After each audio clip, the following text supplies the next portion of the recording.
Eu sou a luz do mundo. A luz resplandece nas trevas e as trevas não a compreendem. Início do Evangelho de João. A circunstância da compreensão é muito importante para a evolução dos espíritos, das almas. Nós, seres inteligentes, inseridos no processo evolutivo, então passamos pelo desafio de compreender ou não compreender, o livre-arbítrio para realizar as escolhas e viver as consequências. E nesse processo experimental, vamos nos aperfeiçoando e nos aproximando do nosso destino, do Criador, do banquete celestial. Então hoje, vamos estudar no Evangelho de Jesus alguns ensinos relacionados à compreensão, visto que Jesus, a luz do mundo, o único Espírito puro, convidado por Deus, que governa a terra, esteve aqui na personalidade Jesus de Nazaré. E não foi, e não é, e ainda por um certo tempo não será totalmente compreendido. A primeira circunstância a respeito da compreensão é a compreensão que temos de Deus. É a base de todo edifício. O que pensamos de Deus? Vários deuses, um Deus único, um Deus com a forma humana. Seria a nossa inteligência parte do próprio Deus? Vem de um todo, volta para um todo? Qual a relação de Deus ou de deuses com as criaturas? Deus gosta de sacrifícios, animais, do corpo. Ele precisa do sofrimento dos seus filhos. E a relação entre os seus filhos? Matar, roubar, explorar, amar, perdoar, instruir. Então esse contexto que a criatura tem a respeito desta força superior, porque no seu desenvolvimento, na evolução da inteligência, ela percebe que existe uma força acima da sua. E nesse primeiro momento, ela chega a pensar na existência de vários deuses, transporta para esses deuses os seus sentimentos, as suas ansiedades, as suas fraquezas, as suas forças, estabelece uma relação como se fosse uma extensão da sua personalidade, cria formas humanas, mistura muitas vezes com as formas da natureza, com animais, com plantas, e estabelece um comércio com esses deuses, buscando graças e evitando castigos. Uma vez desenvolvida um pouco mais a compreensão espiritual, a criatura compreende então a existência de um Deus único. E é nesse ponto que nos encontramos quando Jesus vem, na personalidade de Jesus de Nazaré, em Israel, o único povo, o povo de Israel, que tinha o amadurecimento de compreensão espiritual suficientemente amadurecido para entender o Deus único.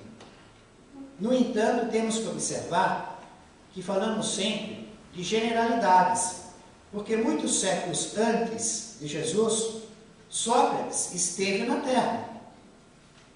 É lembrado no livro O Evangelho segundo o Espiritismo, por Allan Kardec, e vemos lá que praticamente ele conhecia todo o Espiritismo que estava sendo codificado por Allan Kardec. Então, não é uma questão do tempo. Quando falamos desse conhecimento, é uma generalidade. Cada criatura está no seu grau de evolução. Na própria vivência de Jesus, observamos algumas vezes ele falando para gentios, o centurião romano, elogiando a fé do centurião romano, um gentio. Então, não é uma regra absoluta. É um pensamento que trata de uma generalidade. E, naquela época em que Jesus estava na terra em corpo carnal, o povo de Israel compreendia um Deus único e oferecia para esse Deus único sacrifícios animais, observava um conjunto de 613 leis escritas, mais a lei oral, a lei dos profetas.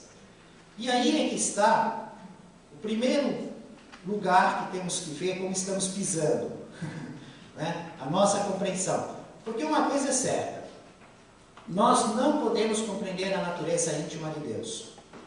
Nos falta um sentido na nossa inteligência ainda. Nos falta uma faculdade na nossa inteligência para compreender outros atributos de Deus, que excedem aos atributos que podemos compreender. A justiça, a bondade, a misericórdia, o amor, o trabalho atuante em todas as criaturas. Existem outros que não podemos compreender. O próprio Cristo diz que só Ele conhece Deus aqui na terra. E Ele é um com o Pai. Então esse limite está fora de cogitação por hora. Mas dentro dessa circunstância, desse limite, sem querer ceder essa limitação, nós temos que ver se realmente nós estamos situados no Deus do Cristo ou no Deus de Moisés. Espera aí, tem diferença? Moisés não trouxe um único Deus? Cristo também não trouxe um único Deus? Não era o mesmo Deus? Aí é que está a questão. Né? Não. Realmente era um Deus único. Mas Moisés nos trouxe um conjunto de 613 mandamentos que tinham que ser observados, que havia uma espécie de conflito entre eles, que para obedecer um mandamento tinha que desobedecer outro, que já estudamos isso em outra oportunidade, o maior dos mandamentos. E essa circunstância colocada por Moisés formou o grupo dos tementes, aqueles que tinham medo de Deus, porque tinham medo dos castigos divinos. E isso até na minha infância, na juventude, ou alguns anos atrás, eu ouvia muito. A pessoa diz assim, eu sou temente, eu tenho medo, eu sou temente.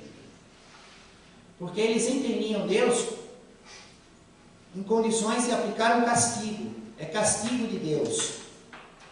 Por desobedecer a Deus, por realizar pecados, então Deus realizava castigos. Em virtude da interpretação dos 613 mandamentos, mandamentos que mandava matar, dava direito por lei de matar, a circunstância do leproso, quem se sentisse incomodado com o leproso, a mulher adúltera, flagrada em adultério, e algumas outras circunstâncias, penas de açoite. No Deus de Cristo não pode matar. Pode? Deus resumiu todos aqueles mandamentos em dois que eram compatíveis. Amarás ao Senhor Deus de todo o teu coração, de toda a tua alma, de todo o teu entendimento e de toda a sua força. Este é o primeiro e maior mandamento. O segundo, uma igualdade. Amarás ao teu próximo como a ti mesmo. Ou seja, amor de Deus maior, abre parênteses, próprio igual a próximo, fecha parênteses. Equação matemática. Plenamente compatível e fez todos os outros depender desses dois.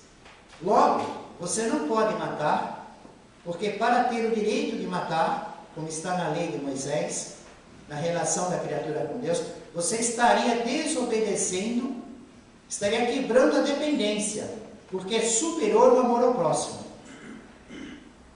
do Deus que Jesus ensina, quando ele coloca todos os mandamentos na dependência desses dois. Toda a lei e o profeta dependem desses dois. Então, se você cumpre, e se todos cumprem, os mandamentos do modo que Jesus colocou, assentados no conceito de Deus como Jesus nos trouxe, ninguém tem medo de morrer a pedrada. Tem? Mas se não, Tem que ter. Até para ir no pátio, no templo, entrando no lugar errado, podia ser morto a pedrada. Um gentio entrando no pátio das mulheres no templo, era retirado e executado na pena de apedrejamento. Bom, vamos ver uma outra parte do Evangelho, que essa compreensão é heterogênea. Nós estamos com compreensões em circunstâncias de amadurecimento diferentes, né? Porém, com outros termos, outras palavras, nós vamos ver que encontramos esse conhecimento aqui e ali, traços. Estamos agora olhando um momento que fala da opinião de Herodes a respeito de Jesus, Herodes Antipas.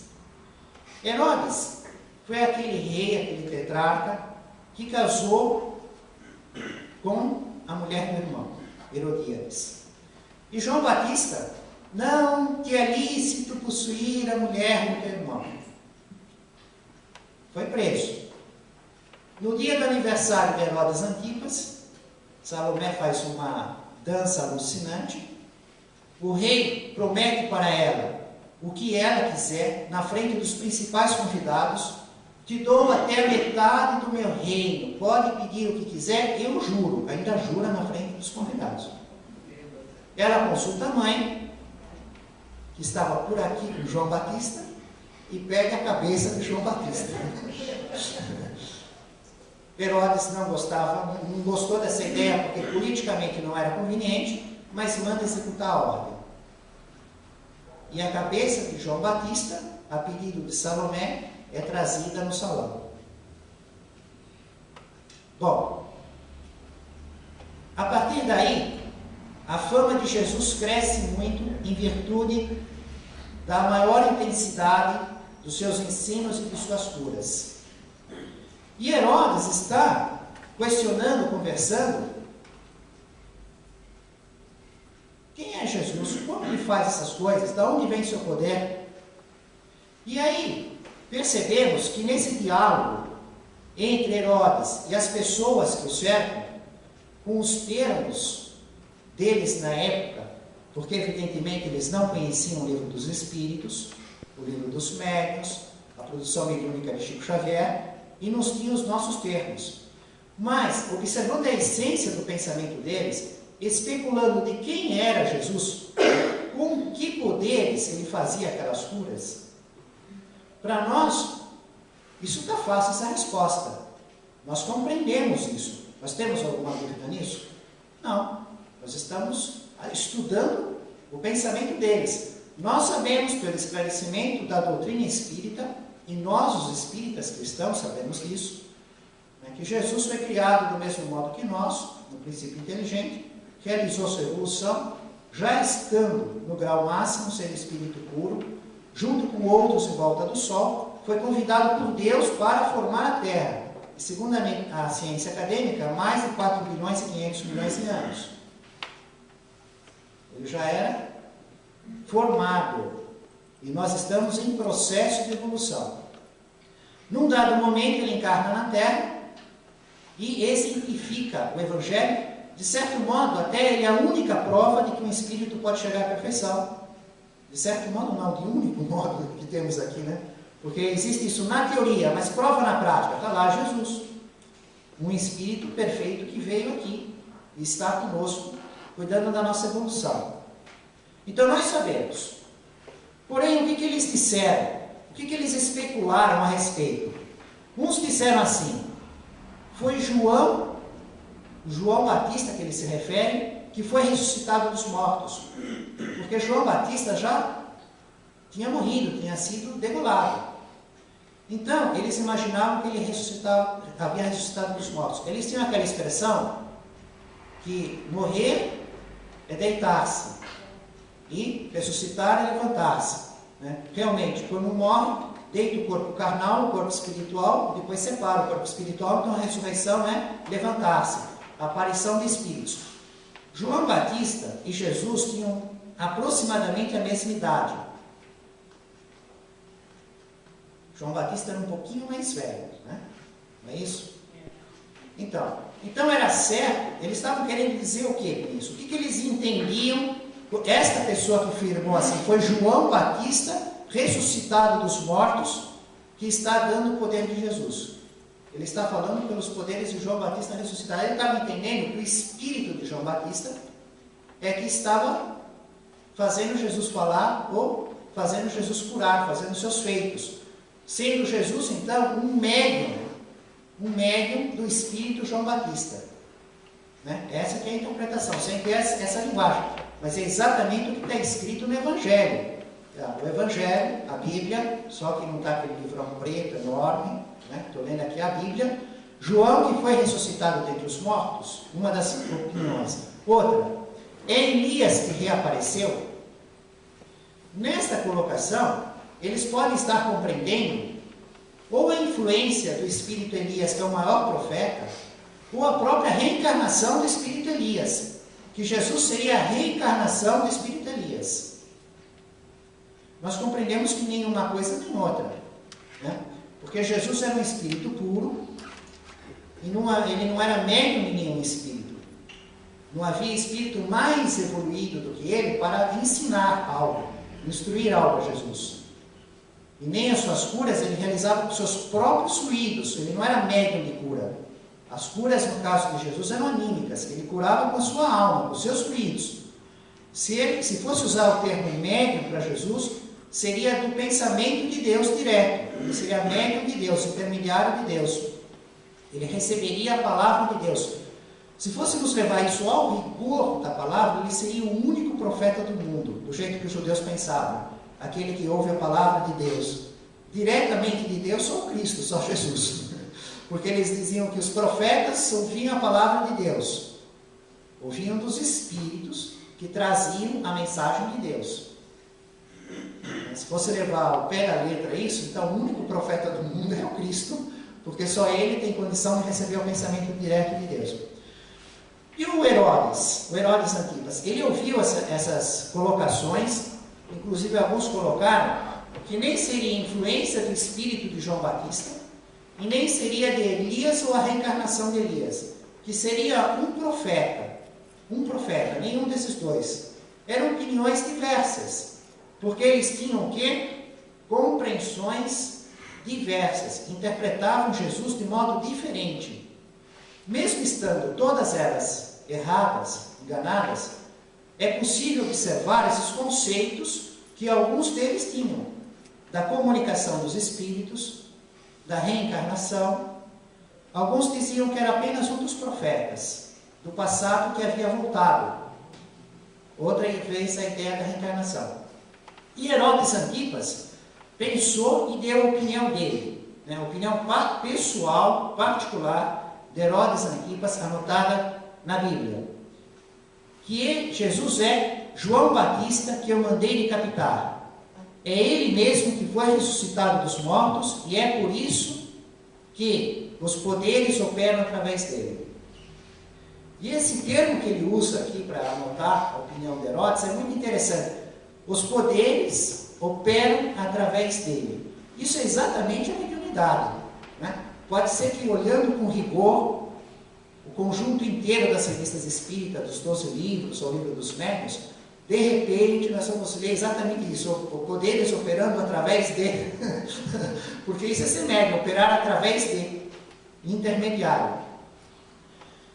Então nós notamos, observando essa passagem do Evangelho, que a compreensão é heterogênea, dependendo da criatura, e que ela se encontra assim, com fios, com traços, espalhada em todas as épocas, que na própria época do Cristo, no próprio rei Herodes Antipas, que depois foi ver Jesus, quando levaram Jesus, ele foi com tanta curiosidade, né? Ele se mostrou imensamente curioso, esperava ver acontecer um monte de coisa, queria que acontecesse, e Jesus não fez absolutamente nada, porque ele pensava que Jesus era médium de João Batista, quem ele havia mandado decapitar. Uma outra circunstância a respeito da compreensão é uma advertência que Jesus traz para nós, né? Isso nós temos que olhar com muito cuidado, Porque se na parte que acabamos de ver a respeito da compreensão de reencarnação, de comunicação dos espíritos, a respeito do poder de Jesus como Espírito puro, nos deixa relativamente tranquilos, porque estudamos, no Espiritismo temos essa condição esclarecida. No entanto, essa parte agora não é muito confortável, porque Jesus adverte com um ai, aqueles ai famosos, né, aquele ai famoso, porque sempre a compreensão correta, o que acaba acontecendo? Erro. Quem não compreende, erra por ignorância. Não é? Erra por ignorância. Não era por ignorância que Jesus disse: Pai, perdoa-lhes, porque não sabem o que fazem. E eles tinham açoitado, feito cusparada, estavam crucificando, tinham feito penas de açoite, flagelos. Jesus mostra a ignorância, mas cada um iria sofrer as consequências dos seus atos. A ignorância não pode ser alegada assim, eu errei porque eu não sabia. Nós já estudamos isso, que a lei está escrita na consciência da criatura, no livro dos Espíritos. À medida que a criatura vai evoluindo, que vai se desenvolvendo a faculdade, a compreensão, a inteligência, a lei é escrita na consciência dela. E depois é que ela recebe o livre-arbítrio, proporcionar sua evolução, para ir para o campo experimental. Só que na hora das experiências, a criatura resolve desobedecer ao Criador, menospreza as leis, fica apegada às circunstâncias materiais, aos seus desejos, às suas paixões, aos seus vícios, aos seus caprichos, e erra por anos, décadas, séculos, milênios, de tal maneira que a cada erro é como se fosse um véu em cima da lei de Deus, que está na sua própria consciência, que ele não acaba vendo mais nada, esquece. Então vem Jesus e vem os profetas para lembrar o que for esquecido. Ninguém pode chegar e dizer: eu errei e alego ignorância, então sou inocente. Não, você tem que alegar teimosia, desobediência. Tem que compreender que você é a causa do teu erro. Então Jesus nos traz aqui, nessa lição, em que ele adverte, na letra do Evangelho, escribas e fariseus. Por isso, eis que vos envio, profetas, sábios e escribas.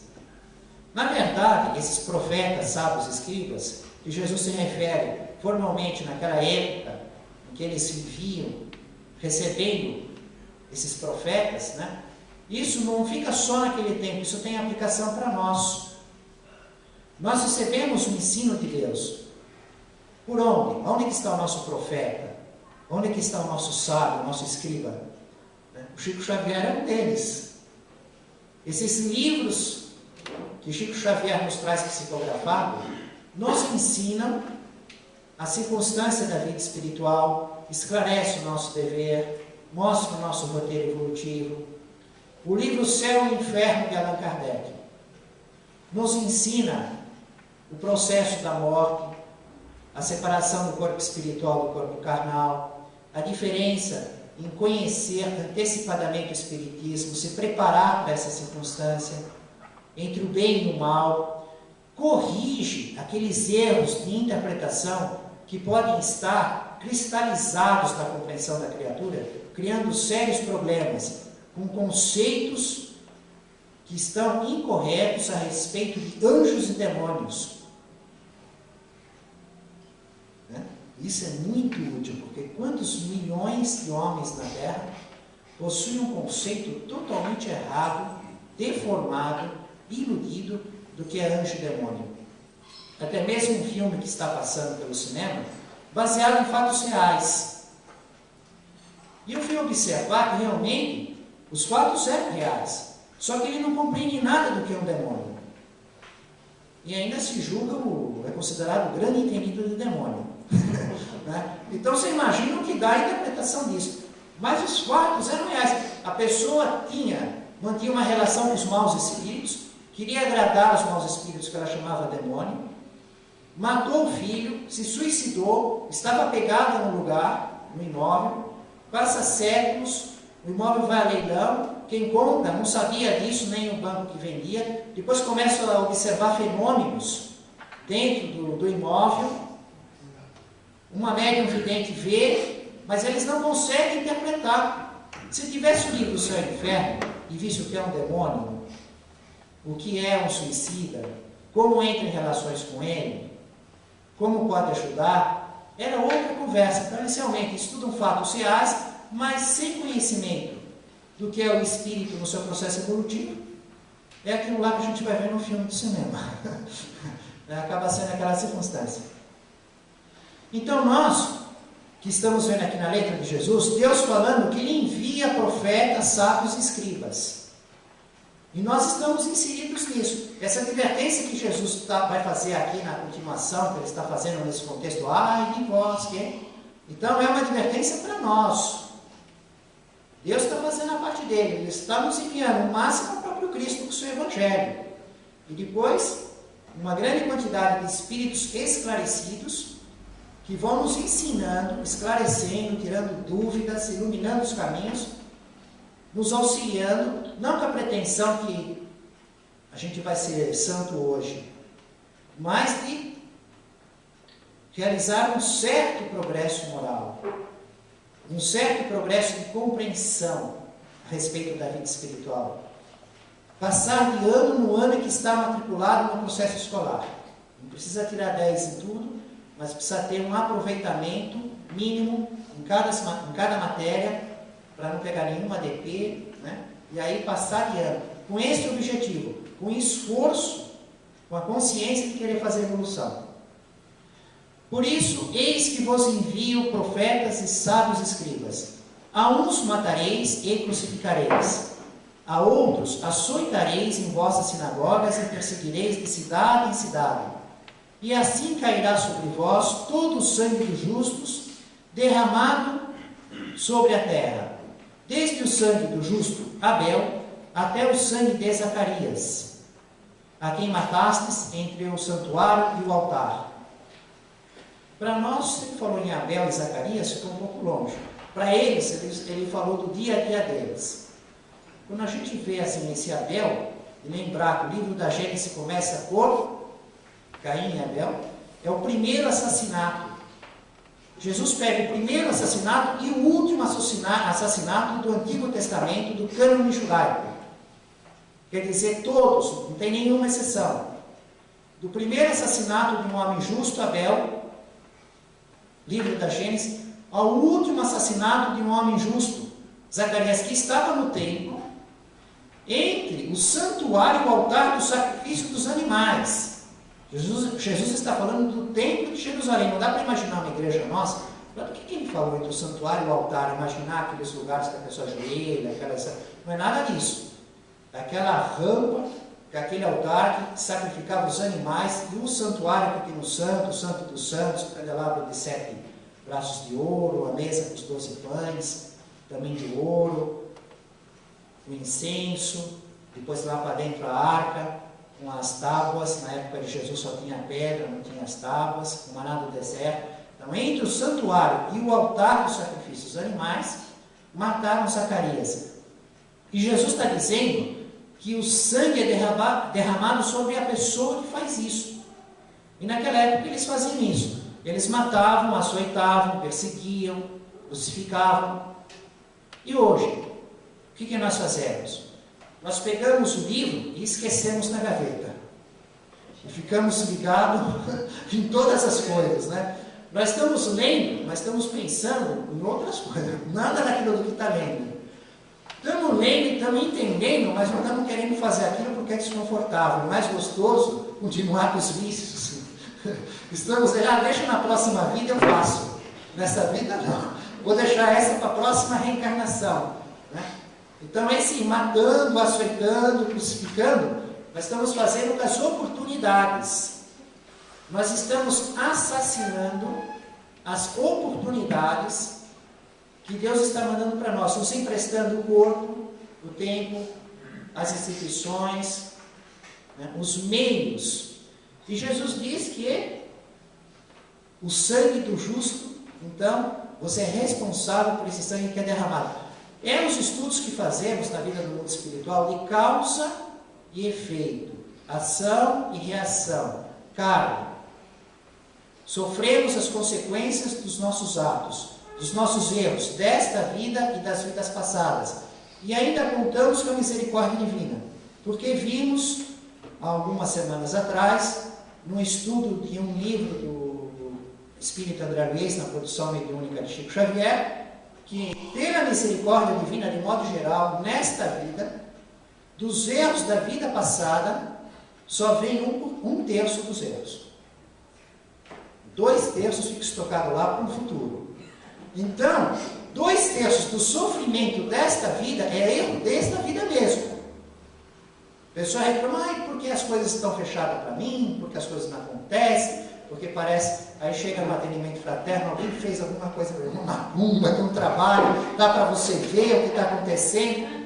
E às vezes existem realmente pessoas que fazem essas coisas, têm esses procedimentos, né? Só que, na realidade, né, como Allan Kardec estuda lá no livro dos Espíritos, que a maldição só atinge a quem lhe cabe como prova, e não o inocente. Né? Tem essa circunstância. Então, 2/3 dos nossos problemas desta vida são erros desta vida, são problemas dessa vida. E 1/3 é que pode vir de vidas passadas. Isso é a misericórdia infinita do Criador. A circunstância de ser muito cauteloso, a advertência de Jesus para com os erros, por causa da falta de compreensão. Outra passagem do Evangelho é quando Jesus faz a terceira predição do sacrifício no Gólgota.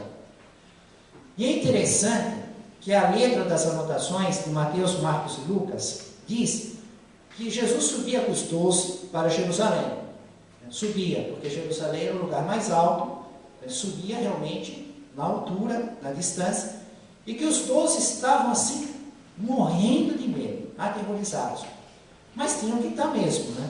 Que Jesus já tinha feito 2 vezes essa predição, que quando chegasse em Jerusalém, ele seria preso, açoitado, ia ter cusparada, crucificado, ia ter açoite.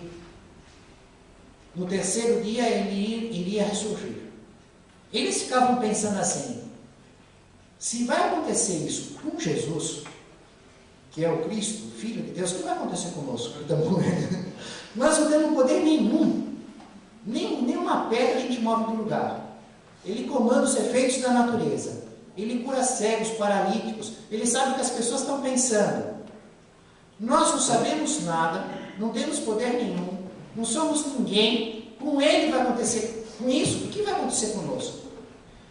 E além disso, da predição, que Jesus já tinha feito 2, estava subindo com eles, Jesus ainda vai fazer a terceira, faz a terceira nessa parte do Evangelho, né? Eles viam que existia assim, uma perspectiva de que ia acontecer mesmo. Porque era sabido que o Sinédrio queria matar Jesus desde a primeira cura que Jesus fez em Jerusalém. Porque a cura foi de sábado. Em várias oportunidades havia um confronto, um conflito entre o que Jesus ensinava e a lei de Moisés. O pacote completo dos 613 mandamentos. E muitas vezes Jesus era expressivo. Ouviram o que vos disseram. Eu, porém, vos digo. E mudava. Embora Jesus dizia, eu não vim para destruir a lei, eu vim cumprir. Mas colocou a lei numa certa ordem.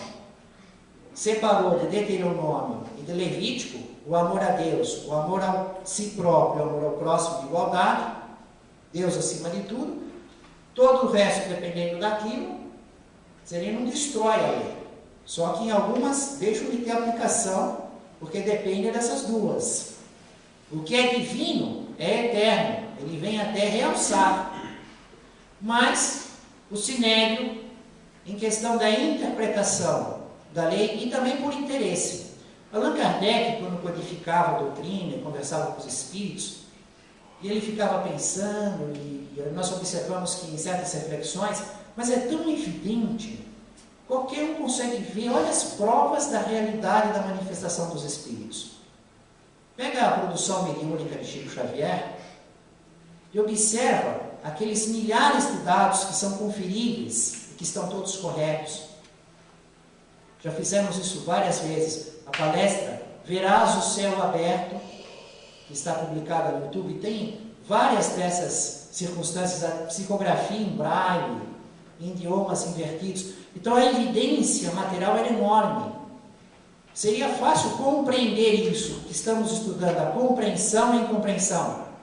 Só que Allan Kardec verificava que muita gente não ia querer compreender, mas por interesse, do que por falta de possibilidade de compreender. Interesse.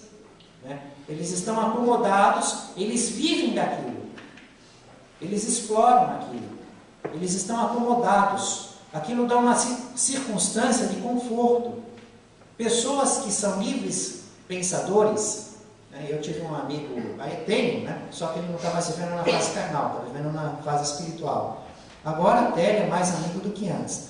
Mas antes, né? Ele teve uma doença, um câncer, e ele mandava comprar o cigarro, mas não aquele que causava impotência, aquele que dava infarto. Mas no fim, quando ele viu que não tinha mais jeito, né, ele quis saber um pouco mais de Chico Xavier, do Espiritismo, me chamou na casa dele, eu fiquei lá umas 2 horas, e caiu a ficha. Né? E quando ele falou, eu falei, nossa, o que eu fiz da minha vida até agora? Como é que isso é tão evidente? Eu não pensei que era assim, eu achava que era mais vago, mais sutil, estava mais solto, não dava para saber com tanta certeza, tão positivo como qualquer ciência nos mostra algo positivo. Só que aí ele ficou pensando e falou assim, olha, era melhor não ter sabido, porque eu não quero mudar nada. Eu quero tomar meu vinho, fumar meu cigarro. Sabe? O problema é que ele chama também a consciência e te cobra uma mudança. Porque você vê assim, as consequências. A pessoa passa a ter um dilema muito grande, um problema muito grande, quando percebe e aprofunda o conhecimento do Espiritismo. É muito delicado. Porque no primeiro momento, se vê uma luz esclarecedora, você fica admirado, ai que maravilha. Aí de repente os Espíritos dão um toque mais positivo, você tem certeza, aconteceu com você, você que viu, você que ouviu, você que teve o sonho e tal, e aquilo deslumbra. Só que aquela luz que está lá fora mostrando assim, aquele cenário maravilhoso, daqui a pouco ela vem e entra dentro. E quando você olha para o seu interior e faz o balanço, aí é complicado. Tem que reformar tudo. Troca esse cano aqui no piso, está tudo fraco. Mas é uma confusão, custa uma enormidade, vai dar um desconforto enorme, né, uma vontade pequena para enfrentar tudo aquilo. Né? Então, e aí fica um conflito. O que eu faço agora? Por isso que Jesus diz que ele não veio trazer a paz, ele veio trazer a guerra. A espada, né? Não é uma espada que você vai ferir o outro. Não é uma guerra contra os outros. Não vamos discutir com ninguém. Vamos discutir é conosco mesmo. Vai ficar claro, né, os nossos deveres. E aí temos que fazer um programa de evolução. Um programa de aperfeiçoamento. Metas. Como é que eu vou espaçar? Como é que eu vou diminuir? Então, Jesus nos deixa a advertência, mostrando, depois, junto com os 12 apóstolos, que existem circunstâncias acima da compreensão humana. Essa circunstância dos 12 apóstolos subindo para Jerusalém com Jesus, Jesus anunciando, e eles ficando aterrorizados, por isso que eles fugiram todos. A gente fica pensando assim, poxa, mas o que aconteceu? Né? Como é que eles viam Jesus fazer tudo aquilo, e depois todo mundo saiu correndo, só João ficou com Maria lá no pé da cruz, Tomé se disfarçou, viu de longe, e todos fugiram, Pedro negou, porque eles pensaram desta maneira. No íntimo deles, eles estavam aterrorizados, porque eles sabiam que Jesus tinha anunciado, eles temiam por eles.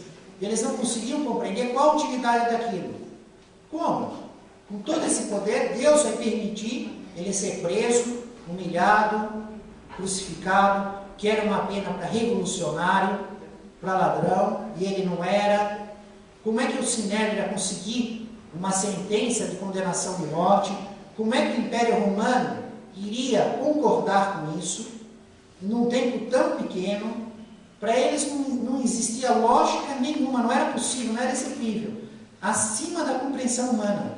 Temos uma lição muito grande nessa questão da compreensão humana limitada, que temos que ser sempre fiéis a Deus acima da compreensão humana, com Maria de Nazaré. Porque a circunstância do nascimento de Jesus, que é anunciada pelo anjo Gabriel, que aparece para ela e dá toda uma circunstância acima da compreensão humana, e depois na hora da crucificação de Jesus, que ela está no pé da cruz, pensando a mesma coisa, só que ela não está com medo, e nem fugiu, porque ela confia em Deus. Nós começamos meditando na compreensão, e a base de tudo que é Deus. Não foi a primeira coisa que nós vimos no nosso estudo? Temos que compreender Deus. Maria de Nazaré mostrava lá que ela compreendia que Deus é perfeito, que ama infinitamente todas as criaturas, que Deus é amor, que existia uma perfeição que ela não conseguia ver, mas que existia. Ela buscava, se perguntava no seu íntimo e não encontrava resposta. E isso vai acontecer conosco. Nenhum de nós, provavelmente, vai ser crucificado. Levar cuspida, talvez vá. Apanhar açoite, talvez algumas pancadas, né? Se não for fisicamente, no íntimo nós vamos muito.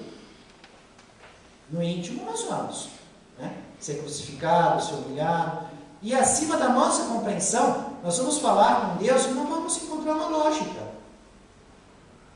E temos que nos manter fiéis a Deus. Já temos esta informação dentro dos nossos corações. Então, a compreensão gradativa do Criador. A compreensão heterogênea, como vimos na circunstância de Herodes Antipas, pensando que Jesus operava por inspiração e poderes do Espírito de João Batista. A advertência de Jesus: cuidado com os erros da incompreensão, porque você é responsável por seus erros. E os fatos acima da compreensão humana, que nos colocam um desafio de ser fiéis e leais ao Criador, com circunstâncias que não podemos explicar. No livro Boa Nova, nós temos no capítulo 2, Jesus e o Precursor. Na mediunidade de Chico Xavier, o espírito Humberto de Campos nos traz um cenário muito interessante, com símbolos a respeito de João Batista, de Herodes Antipas, de Salomé, de Herodíades. E até antes de ver isso, nós observamos aqui algo estonteantemente belo e profundo. Porque, naquele tempo que Chico Xavier psicografa o livro, que está aqui no prefácio, eu tinha que ter anotado a data antes, 9 de novembro de 1940. Quanto custava um computador naquela época? Quem tinha um computador? Agora vocês vejam, Chico Xavier, na cidade de Pedro Leopoldo, descreve uma vista de um cenário de alguém que está em Nazaré, que está escrito em detalhes do livro, em Nazaré, e eu estive na cidade como ela está hoje, e ele fala da cidade como era na época, e ela recebeu o avanço da humanidade. Então ele fala de uma área, outra área, uma área que tem uma vista. E depois ele descreve Jesus conversando com João Batista desse lugar, o que se vê de lá.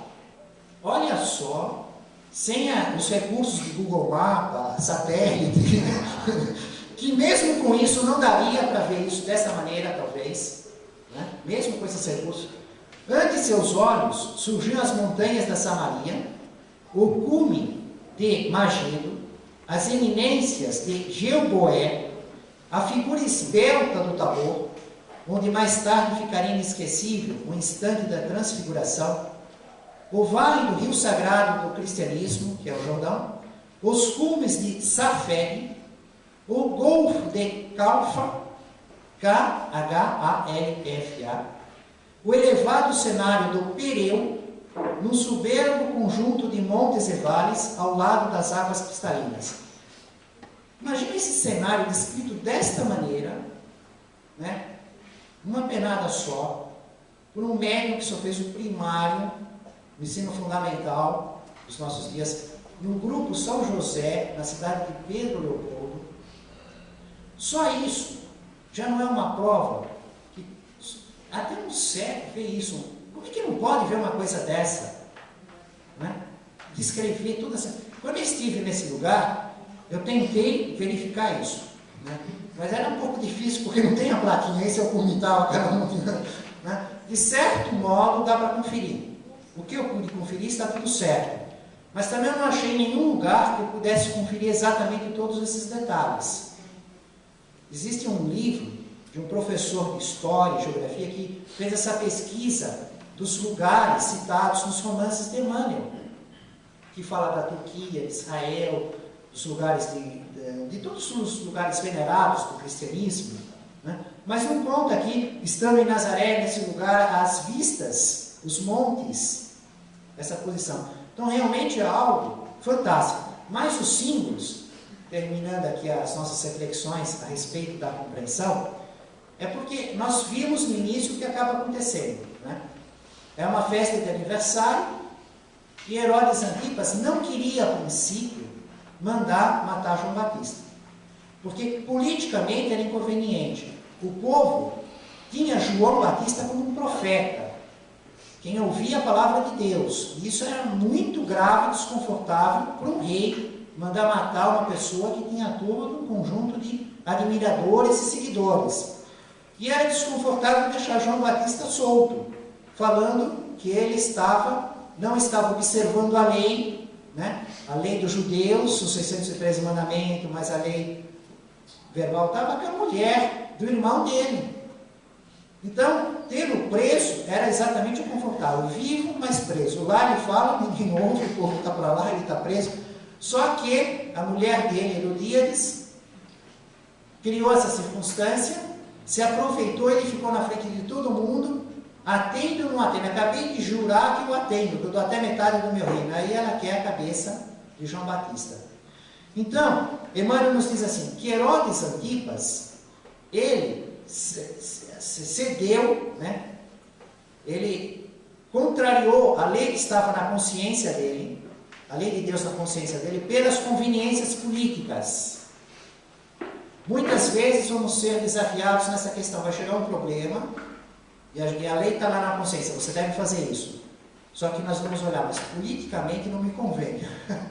Aí nós vamos ter que decidir se olhamos a lei de Deus que está na nossa consciência e fazemos aquilo, ou se cedemos à conveniência política e agimos como Herodes Antipas. A Herodíades, pelo interesse particular, pela vaidade, porque ela passava vergonha, porque João Batista falava, que coisa, tinha que ficar quieto, esquece disso, que meu marido é o filho que eu estou aqui. Fica falando, lembrando todo mundo, com que cara eu fico na frente dos outros? Né? Então, ela agiu por interesse particular, pedindo a cabeça. Salomé, pelas futilidades. Pode pedir até metade do reino? Foi falar com a mãe, negociou com a mãe interessa para ela pedir a cabeça de João Batista, foi lá, pediu a cabeça de João Batista por futilidade. Não pensou que seria justo, o que não seria justo, o que seria adequado. Mas o símbolo mais forte e que deve ser mais presente na nossa vida é o próprio João Batista. Porque Jesus escolheu ele como o primeiro sinal do cristão ativo. A figura de João Batista, aquela coisa meio áspera, pelo de camelo, cinto de cura, mel, né? Aquela coisa rústica, e é aquela coisa da verdade. Inclusive o espírito Humberto de Campos faz uma observação interessante, que Jesus estava com João Batista. Era o mesmo que dizer que o amor conversava com a verdade. Eu acho isso tão lindo. Já tinha lido umas 6 vezes esse livro. Poxa, dessa vez que eu estou notando esse detalhe. O amor conversando com a verdade. né? E João Batista era a verdade ela é franca, ela é áspera, ela é contundente. Quando temos a verdade como ela é, a gente então tem essa circunstância mais, né? O amor é mais doce, consolador. Então, o primeiro símbolo do cristão ativo, a verdade, que ela dilacera, ela magoa, né? Ela, de certo modo, ela exige esse esforço. E com esta compreensão, com esse esforço de compreensão, então vamos entender por que Jesus, a luz do mundo. Eu sou a luz do mundo. A luz resplandece nas trevas e as trevas não a compreendem. Família espiritual de Jesus, no caminho do reino dos céus, em nome do Mestre Jesus, louvado seja Deus.